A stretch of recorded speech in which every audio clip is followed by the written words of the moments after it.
Halo good people, nama saya Sandi. Sekarang saya mau bahas tentang profesi data scientist. Saya seorang data scientist, saya mau share tentang informasi tentang apa itu profesi data scientist.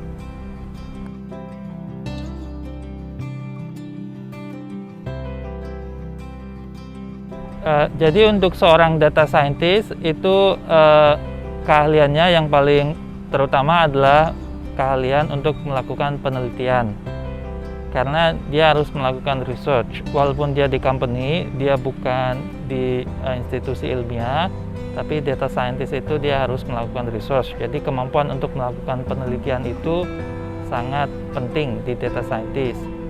Dan biasanya kemampuan untuk melakukan penelitian itu didapat ketika kita setelah menyelesaikan di graduate study.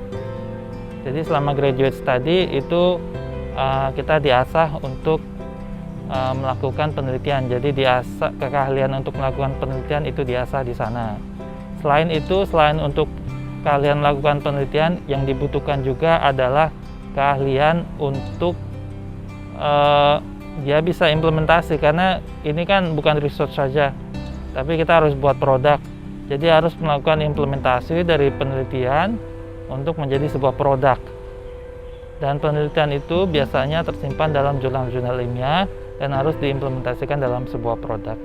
Ya biasa, atau dalam bahasa sederhananya, implementation skill itu membuat library, bikin coding skill itu secara sederhana, itu yang dibutuhkan.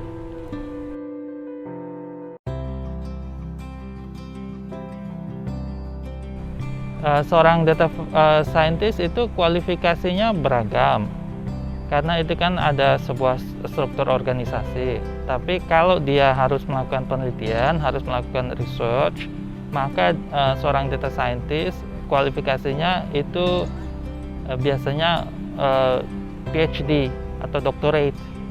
Kenapa? Karena di PhD itu kita bertahun-tahun diasah kalian untuk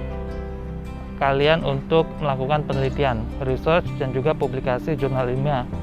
Dan selain itu, sebagai data scientist kan kita harus baca jurnal ilmiah, kita implementasikan dan kita jadikan produk. Dan yang terbiasa untuk membaca jurnal ilmiah itu biasanya kualifikasinya seorang PhD. Master bisa, tapi kalau master kan dia sudah diberikan arah, directions, kemudian dia implementasikan solusinya dengan membaca dari jurnal ilmiah dan implementasikan. Kalau dari PhD yang terutama adalah problemnya ini, kemudian bagaimana approach-nya, itu baru bisa searching jurnal ilmiah. Dan membaca jurnal ilmiah kan tidak mudah, harus ada keahlian di situ. Karena membaca jurnal ilmiah juga bukan hanya membaca satu jurnal, tapi setiap jurnal itu terkoneksi ke jurnal-jurnal yang sebelumnya. Karena problemnya itu sudah ada, biasanya open problem, dan udah ada beberapa jurnal yang sudah mencoba menjawab pertanyaan-pertanyaan tersebut. Jadi seorang PhD biasanya kompilasi tersebut, kompilasi jurnal ilmiah tersebut, kemudian dicari mana solusi yang paling masuk akal, paling bisa diimplementasikan untuk menjadi sebuah produk. Kalau terlalu sulit, mungkin nggak terlalu reliable, mungkin juga implementasi yang terlalu lama, itu mungkin nggak make sense untuk dijadikan produk. Jadi dipilih mana yang dijadikan produk, kemudian diimplementasikan jadi library dan kemudian menjadi sebuah feature.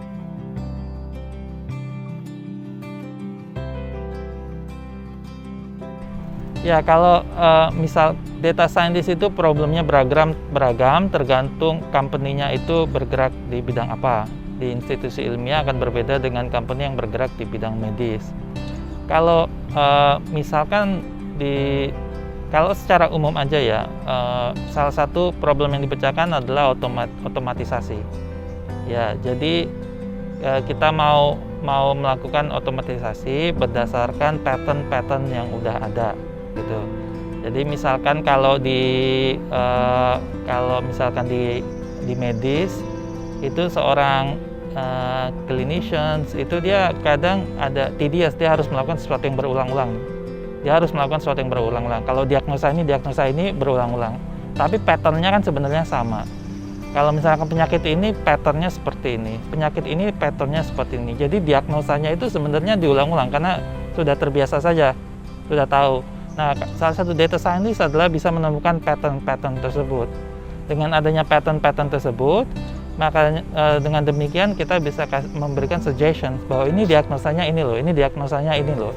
Dan itu memudahkan para pekerja medis karena terbantu kan, dia tidak perlu lagi mencari secara manual pattern-pattern tersebut.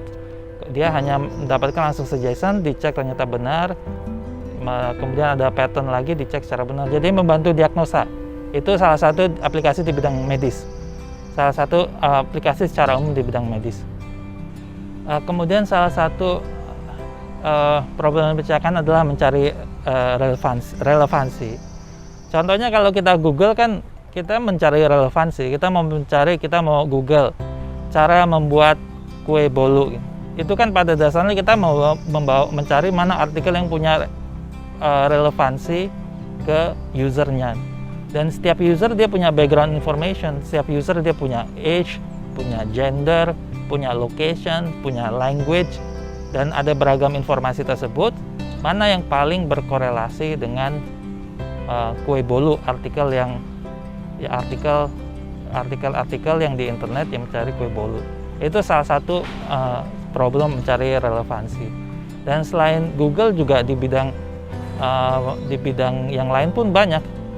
Di bidang medis pun banyak. Misalkan di bidang medis kita mau mencari mana dokter yang paling relevan terhadap penyakit-penyakit yang kita punya misalkan.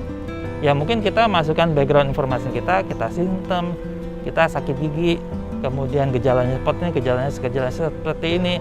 Kemudian salah satu pekerjaan data scientist adalah membawa relevansi, adalah dokter dengan profesi ini yang paling relevan dengan kamu gitu. Jadi silakan pergi ke dokter ini.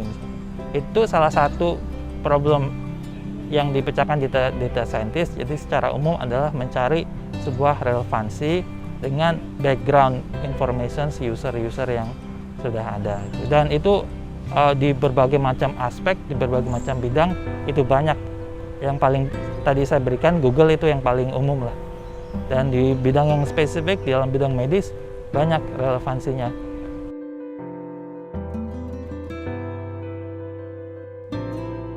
Kenapa harus ada data scientist? Jadi yang pertama adalah secara historis kita memang sedang mengalami revolusi data. Sebelumnya itu akses terhadap data itu sangat mudah, itu dengan adanya website internet. Kemudian juga sekarang setiap orang bisa sharing their data. Maka bukan cuma akses terhadap data, tapi juga akumulasi terhadap data itu sudah sangat besar. Jadi banyak data sudah terakumulasi. Nah, kemudian dengan akumulasi data tersebut kita ingin untuk misalkan mencari relevansi atau mencari otomatisasi, itu problemnya kan. Nah, profesi sebelumnya belum ada. Software engineer itu membuat software, namanya software backend engineer, dia membuat sistem. Dia tidak bisa untuk mencari relevansi dan juga mencari otomatisasi. Kemudian statisticians itu dia adalah mengolah data dan hanya memberikan hasil-hasil statistik. Jadi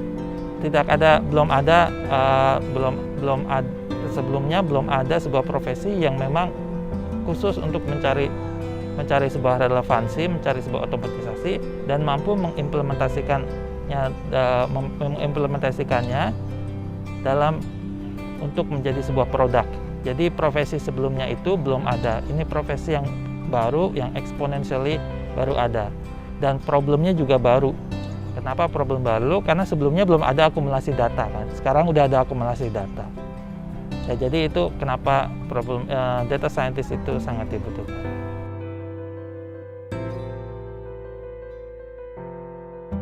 Range gaji itu bisa buka Google, kemudian bisa cari range gaji, googling di gaji, atau bisa dibuka Glassdoor.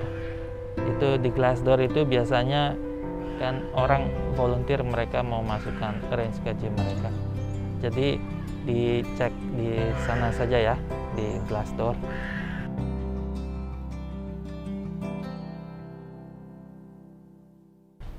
Selama pengalaman saya jadi data scientist ya, jadi saya jadi data scientist itu kan di San Francisco sekitar 1 tahun, kemudian di Singapura sudah 3 tahun, dan sebelumnya itu juga ada training di Palo Alto sekitar berapa bulan sebelum saya kerja di San Francisco. Kalau saya secara umum saya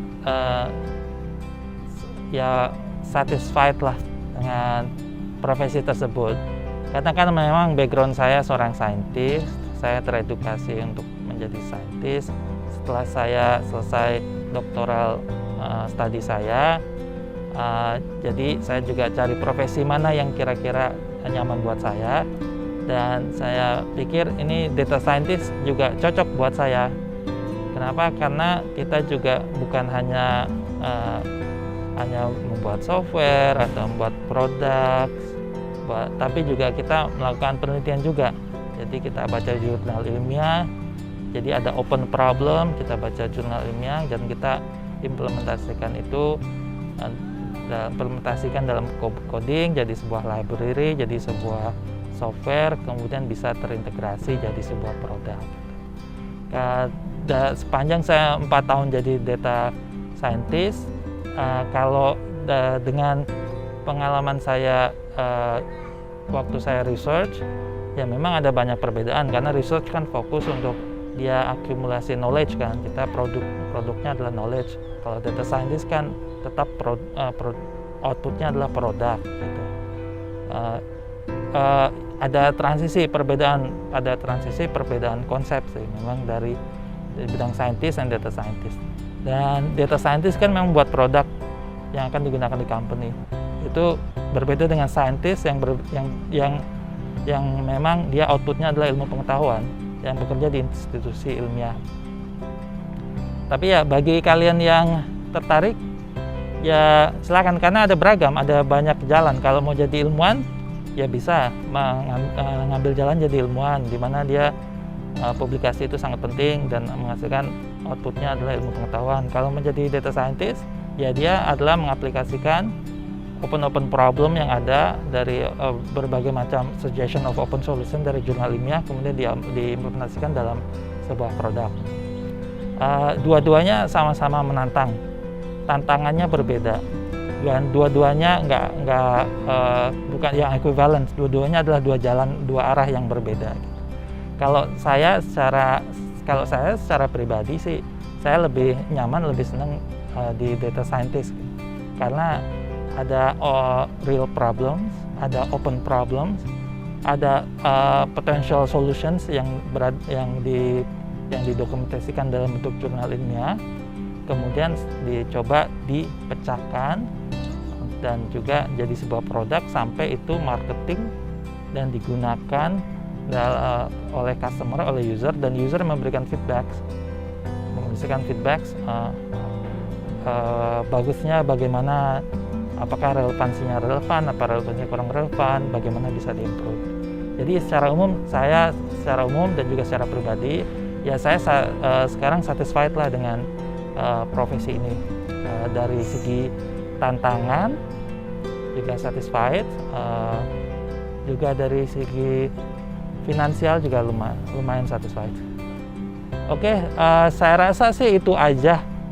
Ada banyak yang mau dibicarakan, ini sih secara umum dan opening saja. Ada banyak yang mau dibicarakan juga, yang kalau mau di-sharing juga banyak tentang profesi ini.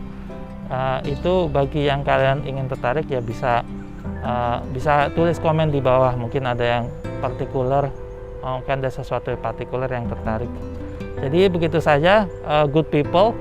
Terima kasih sudah menonton video ini. Dimanapun kalian berada, tetap sehat, tetap bersemangat, dan sampai jumpa kembali.